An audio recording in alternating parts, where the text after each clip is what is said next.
नमस्कार दोस्तों, स्वागत है आपका एसपीसी सेंटर ऑफ नॉलेज में। और आज हम लोग 12th क्लास का हिंदी का एक और चैप्टर लेकर उपस्थित हुए हैं, जिस चैप्टर का नाम है रोज और लेखक हैं सच्चिदानंद हीरानंद वात्स्यायन अज्ञा। शॉर्टकट में इनको हम अज्ञा के नाम से जानते हैं। अज्ञा साहब के बारे में पहले कुछ जानेंगे, उसके बाद चैप्टर के भीतर का जो भी ऑब्जेक्टिव होगा उन सभी ऑब्जेक्टिवों को हम आसानी से क्लियर करेंगे। तो सबसे पहले हम सच्चिदानंद हीरानंद वात्स्यायन अज्ञा के बारे में जानते हैं कि इनका जन्म, मृत्यु, जन्मस्थान, मूल निवास, माता पिता तथा अन्य इनके बारे में जानने का प्रयास करेंगे। तो सबसे पहले इनका पूरा नाम होगा सच्चिदानंद हीरानंद वात्स्यायन अज्ञा। यह ज़्यादातर अज्ञा के नाम से प्रसिद्ध हैं। जन्म इनका 7 मार्च 1911 को हुआ था। कब हुआ था? 7 मार्च 1911 को हुआ था। मृत्यु इनकी हुई थी 4 अप्रैल 1987 को। कब? 4 अप्रैल 1987 को नई दिल्ली में। कहाँ हुई थी? नई दिल्ली में। जन्मस्थान इनका मूल जो था जन्मस्थान वह कशिया, कुशीनगर, उत्तर प्रदेश में। कहाँ? उत्तर प्रदेश में। पूछा जाता है कहाँ? तो कशिया में। कहाँ पे? कशिया में, जो कुशीनगर जनपद में पड़ता है। वहीं कुशीनगर जहाँ भगवान बुद्ध का महापरिनिर्वाण हुआ था।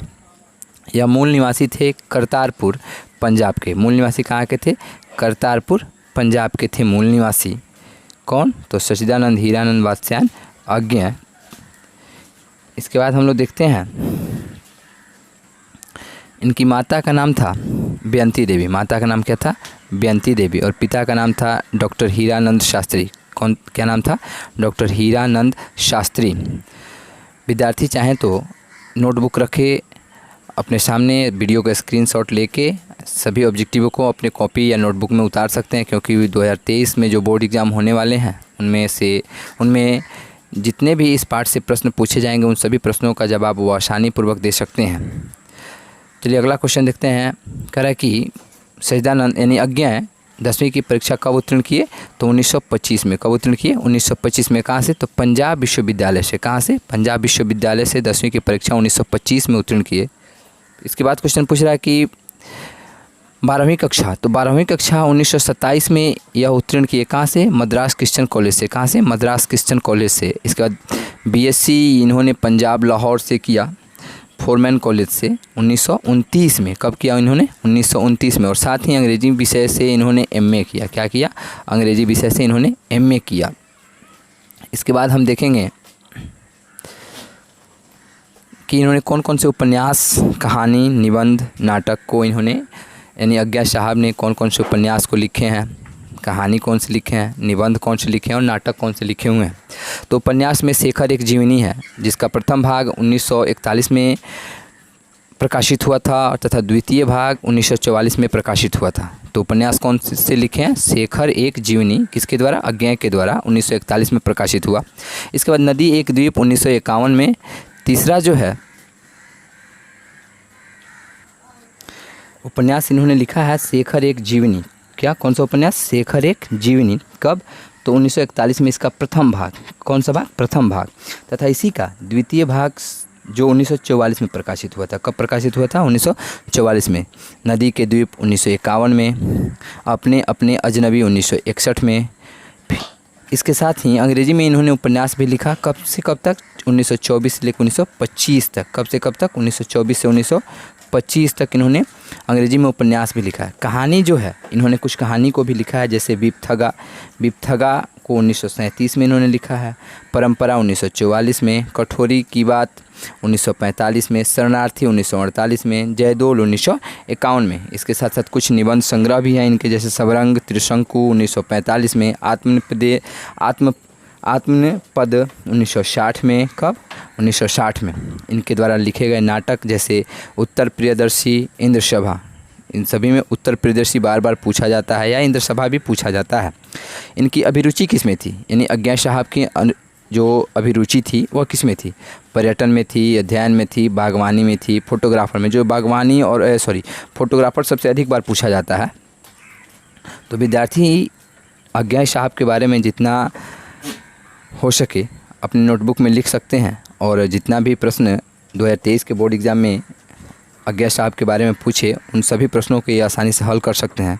अब हम पाठ के भीतर जो पाठ है रोज़, उस पाठ के भीतरी जो वस्तुनिष्ठ प्रश्न होते हैं उन प्रश्नों को देखते हैं।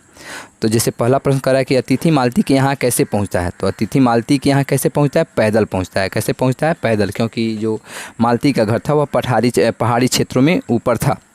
रोज़ इनमें से क्या है, रोज़ क्या है, तो ये कहानी है। क्या है, कहानी है। रोज़ क्या है, कहानी है।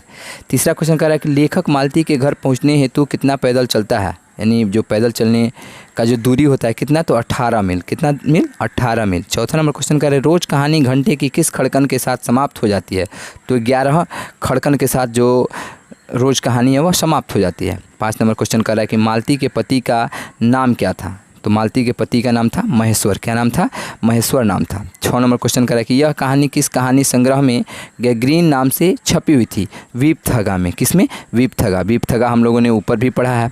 7 नंबर क्वेश्चन कर रहा है कि अज्ञा किस बात से संबंधित है, तो अज्ञा जो है प्रयोगवाद से संबंधित है। किससे संबंधित है, प्रयोगवाद से संबंधित है। 8 नंबर क्वेश्चन कर रहा है कि मालती के पति क्या थे। मालती के पति क्या थे, तो मालती के पति एक डॉक्टर थे जो सरकारी डिस्पेंसरी में रहा करते थे। किस लिए, क्योंकि वहाँ पे ज़्यादातर वे गैग्रीन के मरीजों को देखा करते थे।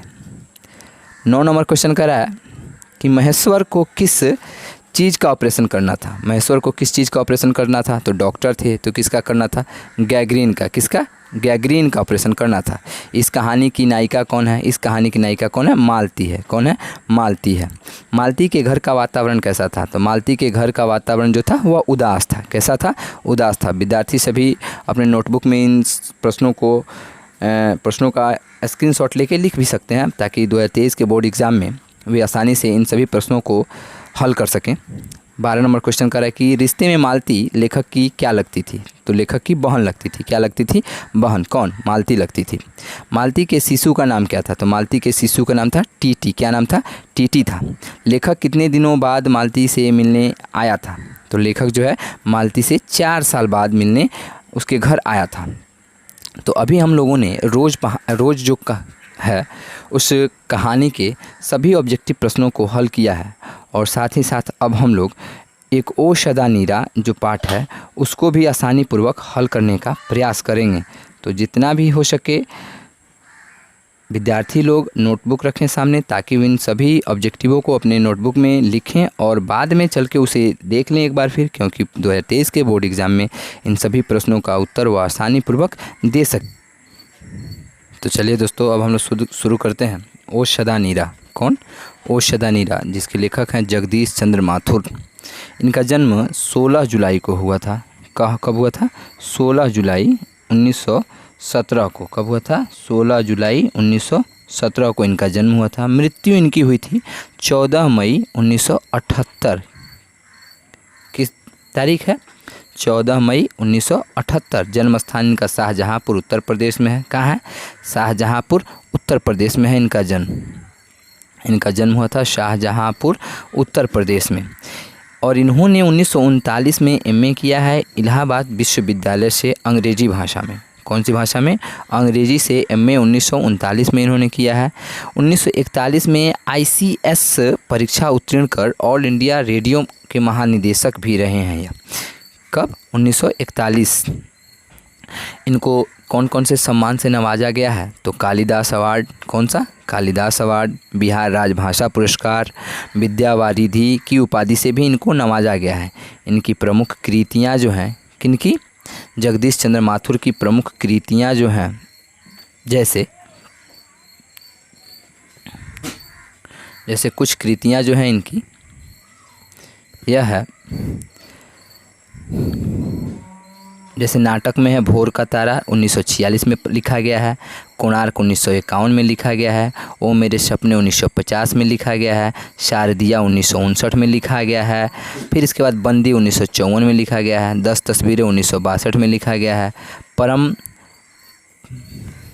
इसके बाद जो है परंपराशील परंपराशील नाट्य 1960 में लिखा गया है। कब लिखा गया है? 1960 में। पहला राजा 1969 में लिखा गया है। जिन्होंने जीना जाना 1972 में लिखा गया है। कब लिखा गया है? 1972 में। इसके साथ साथ दशरथ नंदन 1974 में, कुंवर सिंह की टेक 1954 में, गगन की सवारी यह 1958 में लिखा गया है। किसके द्वारा?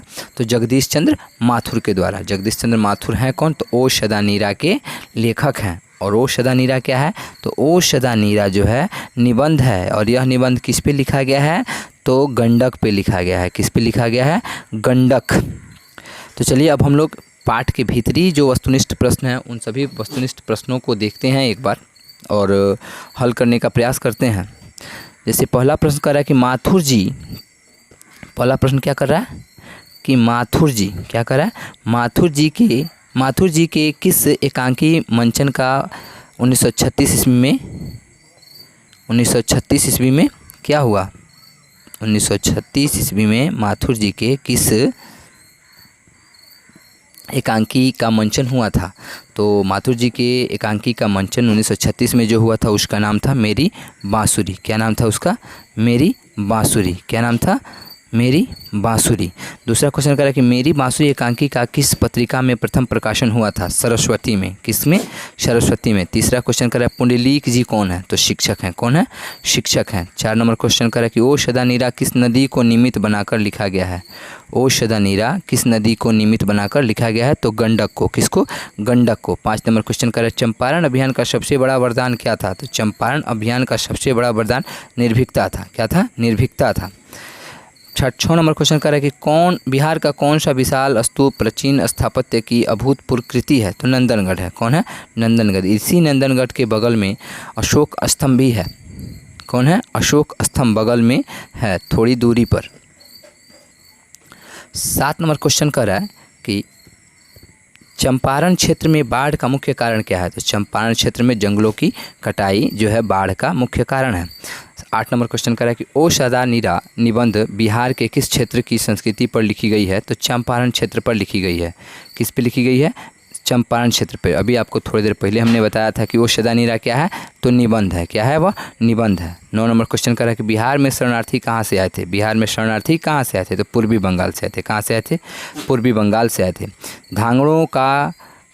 धांगड़ों को कब लाया गया? थोड़ा सा क्वेश्चन गलत हो गया है। धांगड़ों का कब लाया गया? तो होना चाहिए धांगड़ों को कब लाया गया? धांगड़ों को 18वीं शताब्दी के अंत में लाया गया। कब लाया गया? 18वीं शताब्दी के अंत में लाया गया। 11 नंबर क्वेश्चन करा कि धांगड़ शब्द का अर्थ क्या होता है? तो भाड़े का मजदूर। क्या होता है?